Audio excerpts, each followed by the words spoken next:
Hello, everyone. Hello and welcome. Welcome to our strategic conversation today with Ambassador Zhang Ming. Mr. Zhang Ming is Ambassador of China to the European Union. And Ambassador, we're delighted that you're joining us for this strategic conversation. Thank you very much for being here. I'm Shada Islam. I'm Director for Europe and Geopolitics here in Brussels for Friends of Europe. I'm teleworking, working from home. We're still in complete lockdown. And I'm sure many of you are as well, joining us from across the world, from the four corners of the world for this conversation.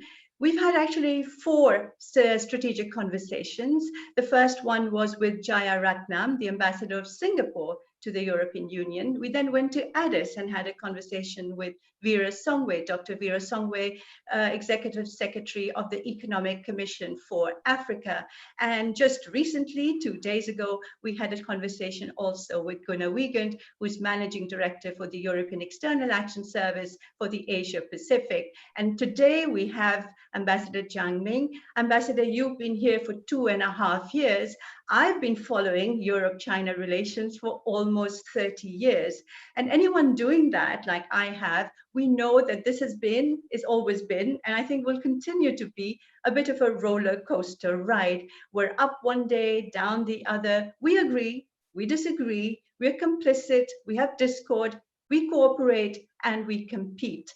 And in this COVID-19 world, this landscape that we're living in, issues have become even more complex and complicated. There are allegations and counter-allegations of politics of generosity, of mass diplomacy, a battle of narratives. But even as we engage in these geopolitical battles, we know two things.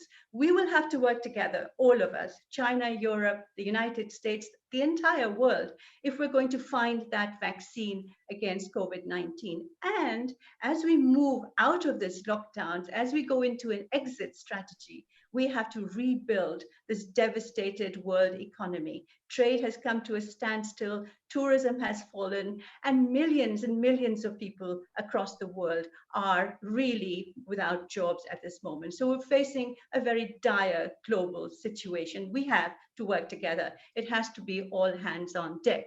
So, Ambassador, I would like to ask you a personal question, many things to discuss, and our friends from across the world will be joining us on Twitter with the hashtag #FOEdebate, so please do so. But before we start talking about these serious things, I want to ask you a personal question. You've been kind enough to join us here. You're in Brussels, you're physical distancing from your colleagues, you're at the mission, and you're in constant contact with Beijing, but also with your colleagues here in Brussels. What's it like to be a digital diplomat, a digital ambassador at the moment? Thank you, Shada, for organizing this video conference.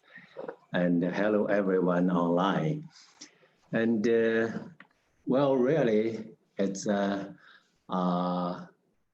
difficult time and a Euro time, not only for me and for everybody. And of course, as diplomats, I believe we are part of the local communities. We share the hard time with the local people together. And also, like my neighbors, my wife and I, and my colleagues and their families go to balcony at 8 o'clock every evening to clap and cheer for the medical workers. And given what China has been through in the past months, we fully understand what is happening now in Europe. And also we know how important it is to observe the containment measures. Diplomats need to follow the laws and the rules of the host country. And as diplomats, we don't have immunity, only one way affected, but we don't want to be affected. So I often tell my colleagues, when in Rome, do as the Romans do. And since we are here, we must contribute to the solution together with the local people. Of course, lockdown does have a major impact on the exercise of functions. We cannot meet and talk face to face. And fortunately, technology helps with phone calls, with video conferences like this. Communication does not stop. I've been reaching out to or being reached by European friends. The discussion is centered around how to overcome the pandemic and how to push our common agenda forward together, something like that. So Ambassador, as I was saying earlier, we're now in our exit phase. Hopefully we'll be coming out of this lockdown. And many people are looking to China, as we did in 2008, when there was also a financial crisis, not this big, of course. Everything around the world has come to a standstill. We have to rebuild our shattered and our battered economies. And many people are saying, well, China now is also in an economic slowdown. Will China be able to give the world a hand? Will you be able to encourage spending? Will you be able to keep your markets open? Will China be part of this recovery as it was in 2008? Well, people often compare this crisis with the 2008 crisis. IMF even forecast a worst recession since the Great Depression. In face of a global crisis, we need openness, cooperation, and multilateralism. China, together with the EU and other major economies, have a joint responsibility to help the global economy keep in shape and to reduce the impact on global trade and the supply chains. As the second largest economy, China will definitely contribute its share to a stable world economy. As announced by Chinese leadership, we will continue to pursue a proactive fiscal policy and a prudent monetary policy, boost domestic demand, encourage consumer spending, and raise the public spending, something like that. We will continue to deepen opening up, expand imports, and outbound investment. Of course, such investment only take place after the European review or check.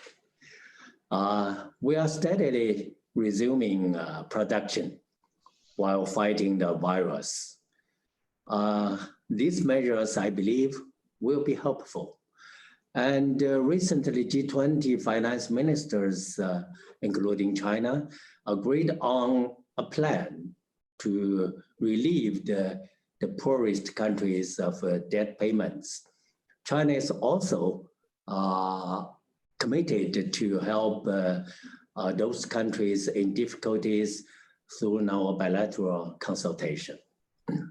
So China is going to offer Africa also debt relief measures as other countries have promised to do.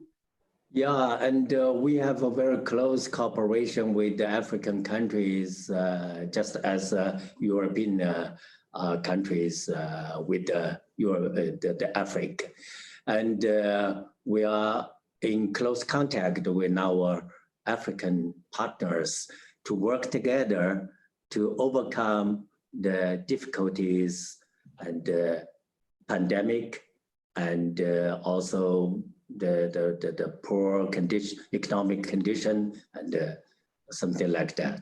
Right. Ambassador, another thing that we want to ask you about really, and people are quite intrigued and interested, as China is coming out of its lockdown, What are the lessons that we can learn as we embark on a similar exercise? I think it's gradual opening of businesses, of non-essential services, but also a great focus on the use of technology to make sure that people stay safe even as they come out of these lockdowns. What can you share with us? Well, first of all, it's encouraging to see positive signs in Europe. New infections are slowing down in some countries, including Belgium, where we are. And some are beginning to adopt an exit strategy. The situation is different from one country to another, so measures have to adapt. But we are always ready to share our experience with others, but never impose it to anyone. Actually, when China was still at a difficult stage in February, we already thought about how to restart a business in some key sectors. The governments, I mean the central government and the local governments of the provinces, because the situation was different from one province to another. So the government rolled out policy incentives to help companies, especially SMEs. So far, nearly 90% of them have returned to business. In the process of decontainment, it is crucial to prevent the resurgence of the virus. So we conduct a strict health check through massive testing to ensure only the healthy could go back to work. Social distance is very, very important. And also the facial mask, we believe it's essential. I don't know why you dislike it in Europe, but in Asia, we believe it's essential. It's very necessary.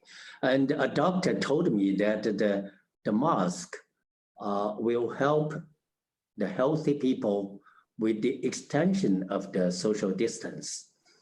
And we also keep a close eye on patients without symptoms.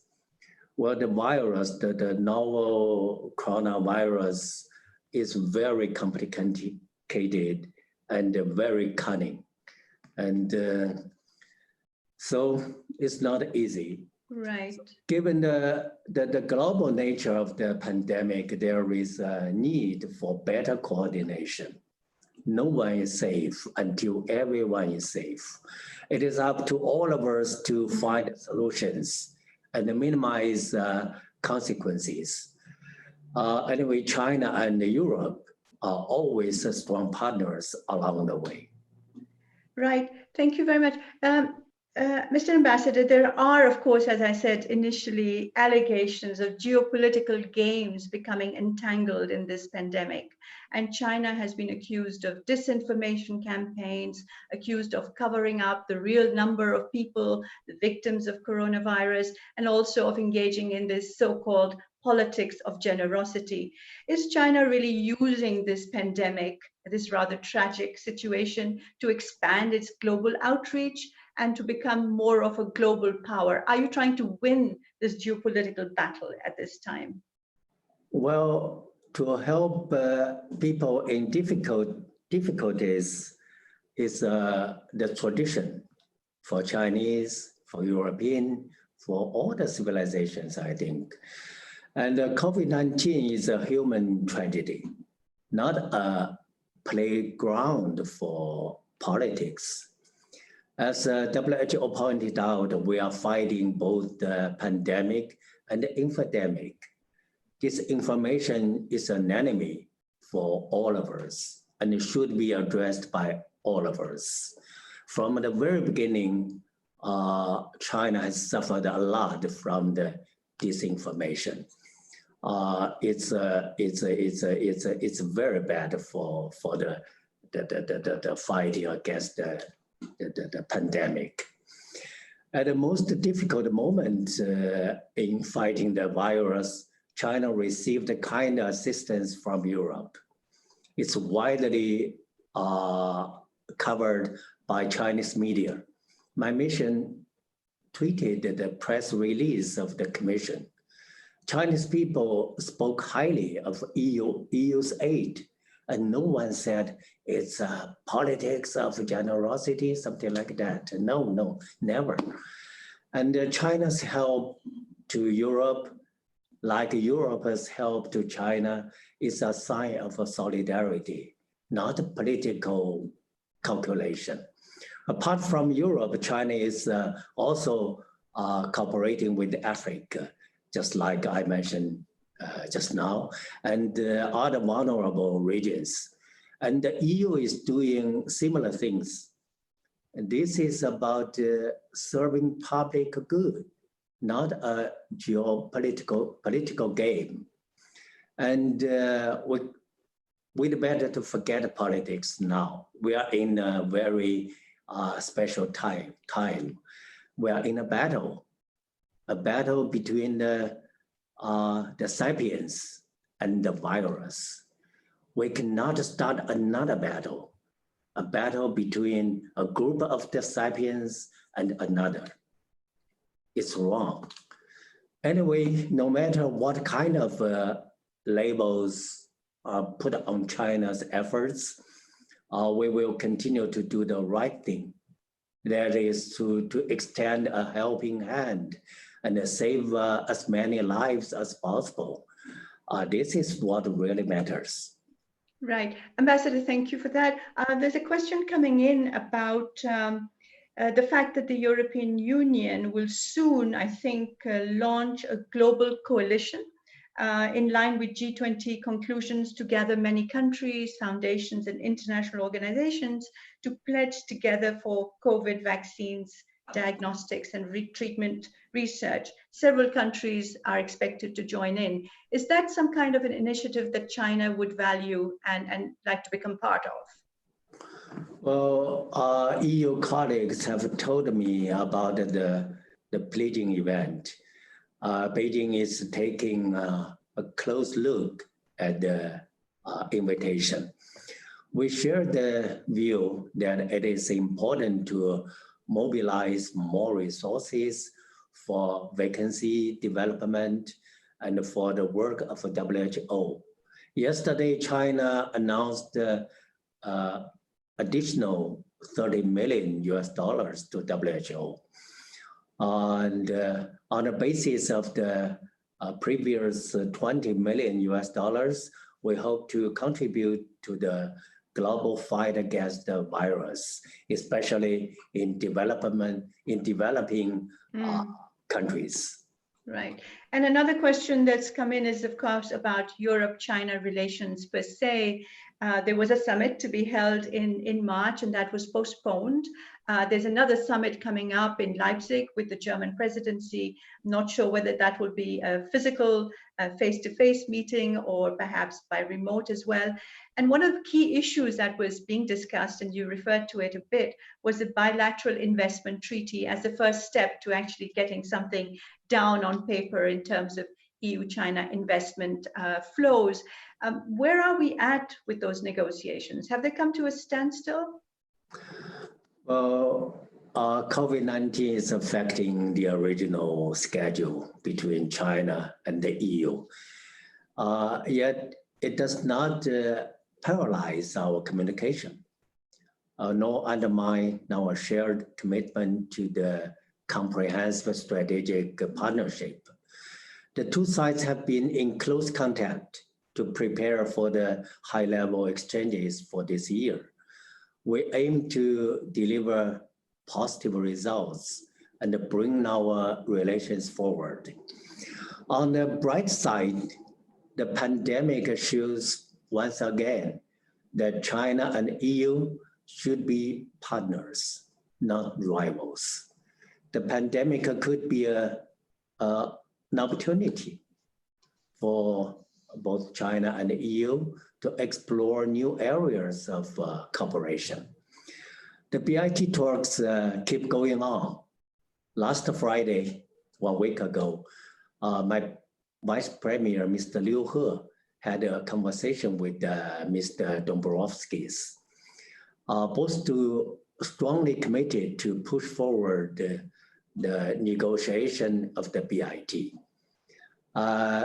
Only 2 or 3 days after, a new round of the talks, BIT talks, started on last Monday, and it was just concluded today. Of course, it was via video conference. I think that is a welcome step, and progress is being made. And for the China-EU summit, of course, it was postponed, but I prefer to hold it in the coming months before the Leipzig summit. Anyway, we'll keep close contact with my European partners to deal with it.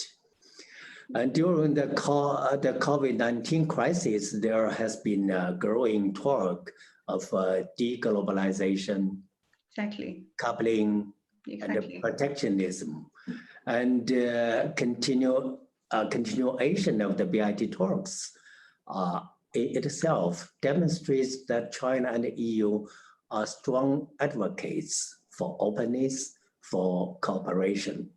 We could play a significant role in this regard. And Ambassador, the final questions coming in from a viewer, a participant in Asia, talking about the Asia-Europe meeting, the ASEM meeting that will be held in Cambodia at the end of the year.